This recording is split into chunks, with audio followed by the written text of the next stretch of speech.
صحابہ کی انڈرسٹینڈنگ یہ بھی ضروری ہے، اور الحمدللہ اہل حدیث اس کو ضروری مانتا ہے۔ اب بتاؤ اس کے باوجود کوئی کہے کہ اہل حدیث صحابہ کو نہیں مانتے تو یہ تو جھوٹ اور ظلم ہی تو ہوا۔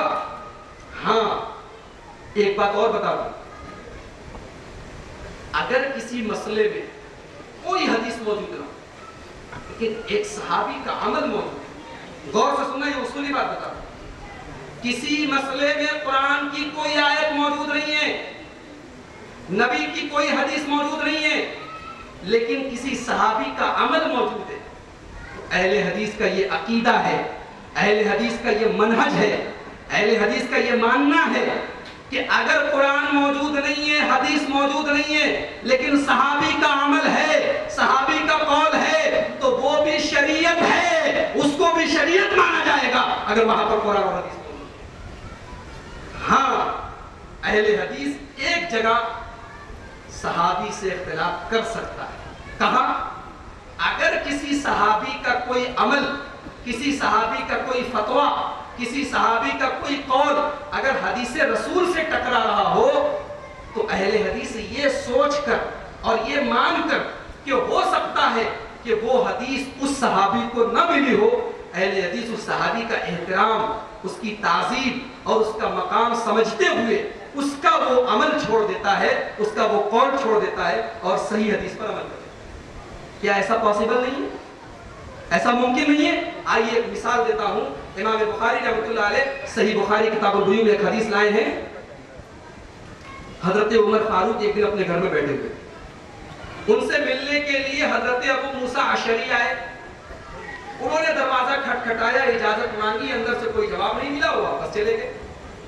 حضرت عمر کسی کام میں مشغول تھے، جب وہ خالی ہوئے تو انہوں نے کہا کہ نہیں، دروازے پر کوئی دروازہ کھٹکھٹا رہا تھا، ذرا دیکھو کون ہے۔ تو پتہ لگا کہ ابو موسیٰ اشعری تھے، آئے اور چلے گئے۔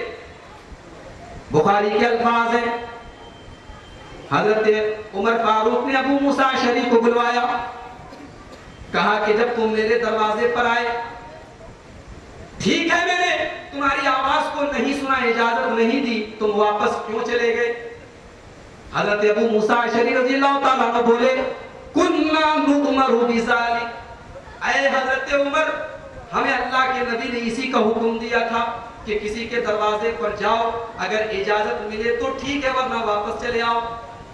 حضرت عمر بولے، میں نے تو یہ حدیث نہیں سنی ہے، تم کوئی گواہ لاؤ۔ حضرت ابو موسیٰ اشعری صحابہ کے پاس آئے، انہوں نے کہا ایسی ایسی بات ہے۔ حضرت عمر نہیں مان رہے، گواہ مانگ رہے۔ ایک چھوٹے سے صحابی کھڑے ہوئے جن کی عمر کم تھی، نوجوان تھے، حضرت ابو سعید خدری، بولے چلو میں گواہی دیتا ہوں۔ وہ آئے اور انہوں نے آ کر گواہی دی کہ ہاں اے عمر فاروق، ہم دونوں نے اللہ کے نبی کی یہ حدیث سنی ہے کہ اگر مسلمان کے گھر پر جاؤ، اجازت نہ ملے تو واپس چلے آؤ۔ تو حضرت عمر نے جواب کیا دیا، اُخْفِيَ هَذَا مِنْ أَمْرِ رسول اللہ صلی اللہ علیہ وسلم۔ اچھا، تو اللہ کے رسول کی یہ بات مجھ سے چھپی رہ گئی۔ الہانی الصفق بالاسواق، میں اصل میں مارکیٹ چلا جاتا تھا، کاروبار کرنے چلا جاتا تھا، اسی میں لگ گیا اور اللہ کے نبی کی یہ حدیث مجھ سے چھوٹ گئی۔ یہ کون بات کر رہا ہے؟ یہ حضرت عمر فاروق جیسا صحابی کہہ رہا ہے کہ اللہ کے رسول کی یہ حدیث مارکیٹنگ کرنے کی وجہ سے، کاروبار کرنے کی وجہ سے، تجارت میں لگے رہنے کی وجہ سے مجھ سے چھپی رہ گئی۔ تو اہل حدیث کا یہ ماننا ہے کہ اگر کسی مسئلے میں کسی صحابی کا کوئی قول یا اس کا کوئی عمل صحیح حدیث کے خلاف ہو تو اس مسئلے میں صحابی کی بات کو چھوڑ دو اور اللہ کے رسول کی بات کو لے لو۔ اس سے صحابی کی شان نہیں گھٹے گی، صحابی کا مقام نہیں گھٹے گا، کیونکہ پاسبل ہے کہ صحابی کو وہ حدیث نہ ملی ہو۔ اس لیے کہ ایسا ہوتا تھا کہ اللہ کے نبی صلی اللہ علیہ وسلم نے کوئی حدیث کبھی بیان کی تو کچھ صحابہ نے سنا اور کچھ صحابہ نے نہیں سنا۔ یہ پاسبل تھا، یہ ممکن تھا، کوئی حیرت کی بات نہیں تھی۔ اب اس پر کوئی کہے کہ تم صحابہ کو نہیں مانتے تو بھائی اپنے دماغ کا علاج کراؤ، آگرہ بغل میں وہاں چلے جاؤ۔ صحابہ کو نہ ماننے کا یہ مطلب تھوڑی ہے، صحابہ کو ماننے کا یہ مطلب تھوڑی ہے کہ حدیث کے خلاف بھی صحابی کی بات ہو تو مانا جائے۔ دیکھیے صحابہ کا مزاج کیا تھا، وقت کا میں ایک مثال اور دیتا ہوں۔ حضرت امیر معاویہ کتنے بڑے صحابی ہیں، حضرت معاویہ کا نام سنا ہے کہ نہیں آپ؟ بہت بڑے صحابی، ہم سب کے ماموں ہیں، ہم سب کے ماموں ہیں، وہ اللہ کے نبی کے سالے ہیں۔ ان کی بہن حضرت ام حبیبہ رضی اللہ تعالیٰ عنہ اللہ کے نبی کی زوجہ مطہرہ ہیں۔ حضرت معاویہ خانہ کعبہ کا طواف کر رہے ہیں۔ اب جو لوگ حج کر چکے ہیں وہ جانتے ہیں خانہ کعبہ کے 4 کونے، ایک کونے کا نام رکن یمانی ہے، ایک کونے کا نام حجر اسود ہے، اور باقی کے جو 2 کونے ہیں ان کو رکنین شامیین بولا جاتا ہے، ان کا رخ شام کی طرف۔ تو حضرت امیر معاویہ رضی اللہ تعالیٰ عنہ خانہ کعبہ کے 4 کونوں کا استعلام کرنے لگے، یعنی ہاتھ سے جو اشارہ کیا جاتا ہے 4 کونوں کا کرنے لگے۔ تو عبداللہ ابن عباس نے دیکھ کر یہ کہا کہ لمن تستلم هذین الرکنین، اے امیر معاویہ آپ یہ کیا کر رہے ہیں؟ اللہ کے نبی نے صرف حجر اسود کا اور رکن یمانی کا استعلام کیا ہے، آپ باقی کے دونوں کونوں کا کیوں کر رہے ہیں؟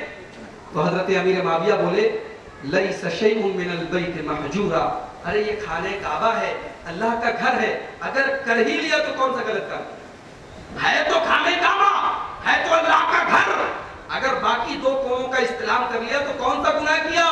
تو حضرت عبداللہ ابن عباس بولے لقد کان لکم فی رسول اللہ اسوۃ حسنہ، اللہ کے رسول تمہارے لیے نمونہ ہے، اللہ کے رسول نے صرف 2 کونوں کا کیا ہے تو آپ کو بھی صرف 2 کونوں کا۔ صحابی نے ایکسپٹ کر لیا، تسلیم کر لیا، گویا یہ صحابہ کا بھی نقطہ نظر تھا، یہ ان کا بھی منہج تھا کہ اگر کسی صحابی کی کوئی بات یا ان کا کوئی عمل حدیث رسول سے ٹکرائے تو حدیث کو لے لیا جائے اور ان کی بات کو چھوڑ دیا۔ اہل حدیث کا یہی کرنا ہے۔ اب کوئی اگر اس پر یہ کہتا ہے کہ ہم صحابہ کو نہیں مانتے تو غلط ہے۔ ایک چیز اور بیان کر کے بات ختم کرتا ہوں، اہل حدیث اماموں کو نہیں مانتے۔ سوال یہ ہے کہ اماموں کو ماننے کا مطلب کیا ہے؟ کیا ماننے کا یہ مطلب کہ ان کی تقلید کی جائے؟ ان کی تقلید کرنے کا حکم کس نے دیا؟ قرآن نے تو نہیں دیا 100%، حدیث نے تو نہیں دیا۔ آئیے خود اماموں سے پوچھ لیتے ہیں نا کہ کیا آپ نے اپنی تقلید کرنے کا حکم دیا؟ امام ابو حنیفہ رحمۃ اللہ علیہ کو کیا فرماتے ہیں؟ مشہور حنفی عالم علامہ ابن عابدین در مختار کے حاشیے میں لکھتے ہیں کہ امام ابو حنیفہ نے فرمایا اذا صح الحدیث فهو مذہبی، جب صحیح حدیث مل جائے وہی میرا مذہب ہے۔ دوسرے مقام پر امام ابو حنیفہ نے فرمایا اذا قلت قولا يخالف کتاب اللہ وخبر الرسول فاتركوا قولی، جب میری بات قرآن اور حدیث کے خلاف ہو تو چھوڑ دو۔ امام مالک رحمۃ اللہ علیہ فرماتے ہیں انما انا بشر، میں ایک انسان ہوں، اصیب و اختی، میرا فتویٰ صحیح بھی ہو سکتا ہے، میرا فتویٰ غلط بھی ہو سکتا ہے۔ فَكُلُّ مَا وَافَقَ الْكِتَابَ وَالسُّنَّةَ، میرا جو فتویٰ قرآن اور حدیث کے مطابق ہو فَخُذُوهُ، اس کو لے لو۔ وَكُلُّ مَا لَمْ يُوَافِقْ، اور میرا جو فتویٰ قرآن اور حدیث کے خلاف ہو فَاتْرُكُوهُ، اس کو چھوڑ دو۔ امام شافعی کیا کہتے ہیں؟ اجمع المسلمون على ان من استبان له سنة عن رسول اللہ صلی اللہ علیہ وسلم، اس بات پر سارے مسلمانوں کا اتفاق ہے کہ اگر اللہ کے نبی کی کوئی سنت تم کو مل جائے، اگر اللہ کے نبی کی کوئی حدیث تم کو مل جائے، لم يحل لأحد ان يدعها لقول احد، تو کسی دوسرے کی بات کی وجہ سے حدیث کو چھوڑا جائے، اس پر سب کا اتفاق ہے کہ ایسا کرنا جائز نہیں۔ امام احمد ابن حنبل وہ تو کھل کے کہتے ہیں لا تقلدنی، میری تقلید مت کرو، ولا تقلد مالکا، امام مالک کی تقلید مت کرو، ولا تقلد شافعیا، ہاں امام شافعی کی تقلید مت کرو، امام سفیان ثوری کی تقلید مت کرو، خذ من حیث اخذوا، بلکہ دین کو وہاں سے لو جہاں سے ان لوگوں نے۔ تو میرے بھائیوں، ان اماموں کو ماننے کا ہرگز یہ مطلب نہیں ہے کہ ان کی ہر بات آنکھ بند کر مان لیا جائے۔ انہوں نے خود کہا کہ اگر میری بات کے خلاف صحیح حدیث مل جائے اس کو لے لو۔